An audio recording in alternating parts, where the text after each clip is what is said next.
What's going on, everybody? Welcome to the Wager Zone podcast, and we are back for another day of UFC bets, guys. Man, last week, if you guys follow the Instagram, I did not make a UFC video last week, but if you guys follow the Instagram, I did put out the picks, and we hit every fight, guys. We parlayed them together. We hit over a 27,000 parlay. We cashed out last week. We got every single fight right. The only fight we left out of our parlay and we didn't bet on was the Bonfim and Salikov fight. I did not bet on that one. I did not put a pick out for that one because I was scared. I did not think I was gonna pick Bonfim, but I did not go with it because I was like, no, this is too competitive a fight. And man, did that not save us, because like I said, guys, we got every fight right last week. We cashed out. So now let's bring that momentum to this week. Let's have another great week. I want to get another it's going to be really rare for us to get all the fights right and hit that parlay, but hey guys, let's try to do it again. So first fight of the night is Bukauskas-Ruziboev taking on Rafael Correia, and I'm taking Modestas Bukauskas in this one.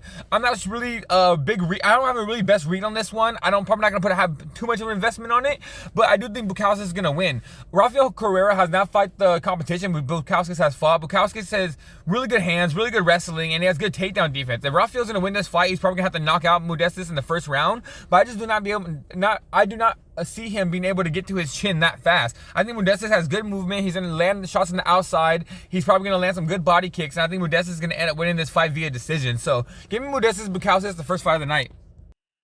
Next fight of the night is going to be Vanderford taking on Eric, I think it's Mechanico, and we're taking Ruziboev in this one, guys. Ruziboev fought against Joaquin Buckley last, and he lost that fight, but if you look at that first round, Ruziboev looked really good. He just got really tired because Buckley just kept shooting those takedowns. Buckley's very athletic, and that just looks like a good loss now. Buckley just looks like a good fighter. I was not a fan of Buckley, but Buckley started to prove everybody wrong. Ruziboev is a really big guy, really long reach, and I think Eric Mechanico is going to be on the end of those punches, and I think Ruziboev is going to end up knocking him out. So give me Ruziboev to win this fight via knockout. The next fight is going to be Aslan Vanderford taking on Nikolai, I think it's Verdenikov, and we're taking Aslan Vanderford in this one. Aslan Vanderford should have been in the UFC a while ago, but it seemed like the UFC just didn't think he had the talent. And now the UFC is like, all right, this guy has the talent to be here, and he's taking this fight on short notice. But I don't think Aslan Vanderford knew about this fight on short notice. I think he knew about this fight before. The UFC love Paige Van Zandt. She's one of the UFC's cash cows back in the day, and I don't think they're going to let her husband go in here and not know about the fight on short notice and go in here and lose. So I think the UFC's made this matchup for Aslan Vanderford just because they have a lot of soft feelings for Paige Van Zandt. So give me Aslan Vanderford to win this one, guys, probably by decision. The next fight's going to be Ricky Simon taking on Javid Basharat, and I'm taking Javid Basharat. Javid Basharat, both of the Basharat brothers have really good grappling. They also have really good striking. They put everything really well together, and I just think Ricky Simon's on his way out. Ricky Simon looked really bad against Vinicius Oliveira in his last fight before that. I don't think he's going to be able to get the takedowns, and if he doesn't get the takedowns, he's going to end up getting pieced up on the feet. I just think Ricky Simon is probably going to be his last fight, and he's going to end up retiring, because I don't see Ricky Simon being able to do anything with the division anymore after I saw that last fight. So give me Javid Basharat. He's probably going to keep this fight standing up and just piece up Ricky Simon on the outside and win a decision. This fight's gonna be Nick Klein taking on Mansour Abdul-Malik, and we're taking Mansour in this one, guys. Mansour, I watched the Contender Series, and this guy's very athletic. He doesn't really get tired that much. He has kind of a first and second round cardio. The third round is kind of iffy, but this man is very strong, very athletic, very good ground and pound. And if he gets Nick Klein to the floor, Nick Klein's not going to be able to get up, and Mansour's going to be landing that heavy ground and pound and probably finish this fight on the floor. So give me Mansour Abdul-Malik, get the takedown, land some heavy ground and pound, and end up bashing this guy's head into the floor until the referee stops it.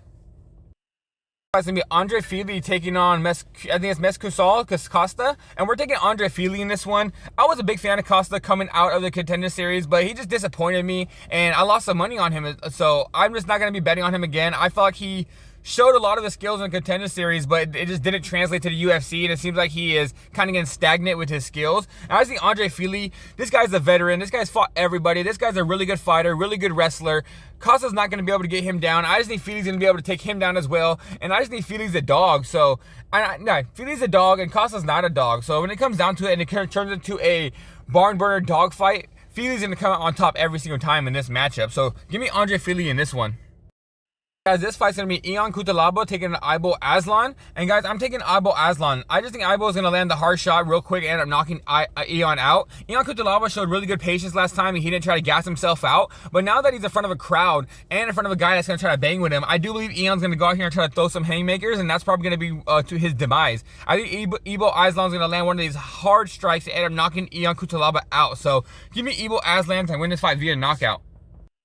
This next fight's going to be Alonzo Menefield taking on Julius Walker, and I'm taking Julius Walker as the underdog. I think Julius Walker is going to be able to keep his fight on the outside, land some shots at Alonzo Menefield. If he gets a takedown, I think his grappling is levels above as well. And guys, the one thing I like about Julius Walker is that it's kind of irrelevant to his skills, but if you guys go on Tapology, it shows what kind of fighter he is. He says he's a ninja shit type of fighter. That's kind of funny to me. It's like, hey, what style do you fight? Bro, I just do ninja shit. I'm bringing ninja shit to the UFC. That shit is great. That shit's funny as hell.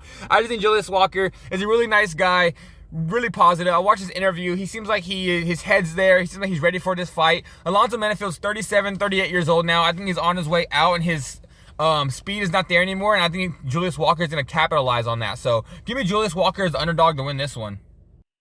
This fight's going to be John Silva taking on Melsik Bagdasaryan, and I'm taking John Silva in this one. John Silva is a really good fighter. This man is a dog. When I say a dog, he's probably the biggest dog in the UFC right now. This man is kind of crazy. He has a split personality where he says he's Lord Silva sometimes, and this man is kind of wild. Like, it's just kind of wild how this man talks. He fights with the fighting nerds. That team is really good. Cal Baralio's over there teaching these guys a lot. They always come in here with a really good game plan. And I just think John Silva's going to end up knocking out Melsik Bagdasaryan. Because Melsik Bagdasaryan, I feel like he doesn't move his head as much. And it's going to be easy for John Silva to end up cutting the cage down and just hitting him really hard with a straight right hand. So give me John Silva to win this fight via knockout.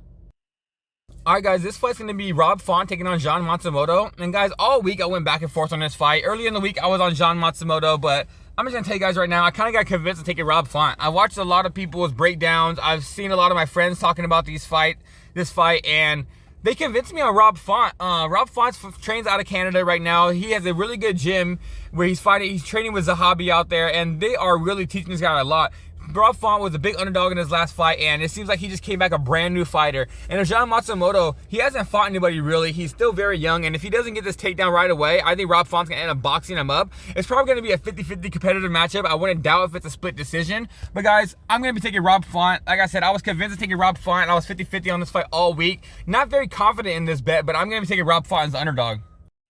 Alright guys, this fight's going to be Brandon Allen taking on Fluffy Hernandez. And guys, I'm going to be taking, honestly guys, I don't even know who I'm taking in this fight. This fight seems like a very big trap. I see everybody's on Fluffy. Everybody's saying Fluffy's going to win. Everybody's saying it's a for sure win just because he beat him in LFA years back. But these guys are brand new fighters. And I'm going to tell you guys something right now. If Fluffy does not get this fight to the floor, Brandon Allen's going to end up piecing him up. Brandon Allen showed how good his grappling was against Paul Craig last time. Yes, Paul Craig doesn't have the wrestling that Anthony Hernandez does, but it just shows Brandon Allen knows how to grapple really well. And he's a better boxer. He's a better striker than Anthony Hernandez. And if Anthony Hernandez doesn't get this fight to the floor, he's going to end up getting pieced up and probably end up getting knocked out. But in my opinion, guys, if you're going to bet on this fight, you probably should take Anthony Fluffy Hernandez. I'm tired of betting against this guy and losing money. I'm not going to have a really good pick, and I'm probably not going to bet on this fight, but if I am going to bet on this fight, it's probably going to be a dog or pass for me. So give me Brandon Allen as a dog or a pass.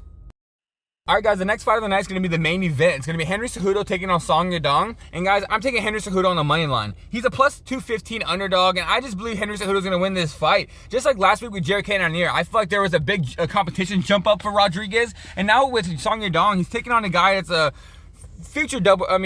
ex-double champ. He is an Olympic gold medalist, and what we've seen in Song Yadong is that he has trouble with these guys that wrestle. And I feel like Henry Cejudo is probably the best wrestler he's faced. And if I saw Cody Stamann take Song Yadong down, yes, that was a while back, but if Cody Stamann's taking down Song Yadong about 4 or 5 times, what do you think Henry Cejudo is going to do to him? If Henry Cejudo loses this fight, guys, I think he's going to retire. So this is big motivation for him. He wants the other run. He just fought against Aljamain Sterling, where it was a split decision where I thought Henry beat Aljamain Sterling. He lost to Marab, but who hasn't lost to Marab right now, guys? So, guys, give me a Henry Cejudo. I believe he's going to get these takedowns in this fight, grind out Song Yadong, and end up winning a tough matchup. So, Henry Cejudo on the money line is the bet, guys. And alright, guys, that is it for today's video. Like the video, subscribe to the page, come back every single day, guys. Go check out my other content I'm putting out. I do all different types of sports picks. And, guys, let's cash out this UFC weekend. Like I said, we hit that 27,000 parlay last week. We cashed out. We got all the fights right last week, and I want to do it again. I know it's rare, and I know it's probably really rare, and it's probably not going to happen again 2 weeks in a row, but still, we are going for it. Let's cash out. Let's hit some dogs. Let's hit some favorites. Check out the description to see exactly what bets I'm going to be making, and check out what parlays I'm going to be making. And all right, guys, I'm out of here, and I'll see you guys tomorrow.